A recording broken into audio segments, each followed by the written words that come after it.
collectively, I think we can learn that trainers don't need to know everything.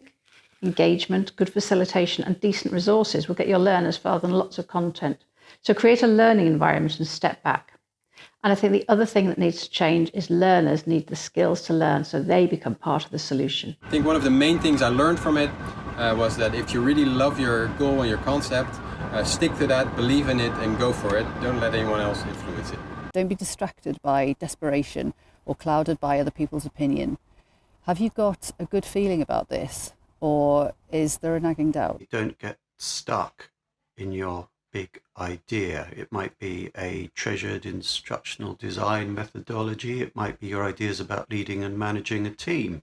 Circumstances change and those old ideas might not be appropriate anymore. So my main takeaway from this, no surprises, is don't forget about your profile. It's really important if you're doing any kind of learning tech project that you don't forget who you are and what you're there to do. Have you ever created a scenario for a course when you and an SME created the scenario itself, even the dialogue, and then put people in it to talk to each other and reveal all the things with the multiple choice at the end? No, this is not how you create scenarios. You create the people, you create their intentions, you create their characters, you create their heart, their hidden intentions, their way of talking, and then put them into the scenario when they speak from their heart. So ultimately what I learned from this was that it's well worth making the extra time and making the effort to ensure that you've got a joint strategy with your comms team. What I learned from that is always be prepared to learn, always be prepared to listen. My solution was very straightforward. I moved from the back office into the open plan office and I started having regular conversations with my team. With our clients, we need to dig deeper. We need to understand what the needs are. We need to define the outcomes and to be clear about them.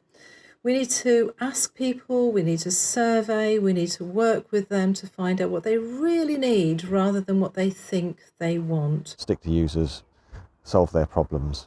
That would be my main takeout from this. What I specifically learned from this, when I eventually realized the potential, is that one product can have many different uses and, of course, many different audiences. So, 3 things to think about. 1, align to the needs of your business. 2, reduce the effort, make it easy for people.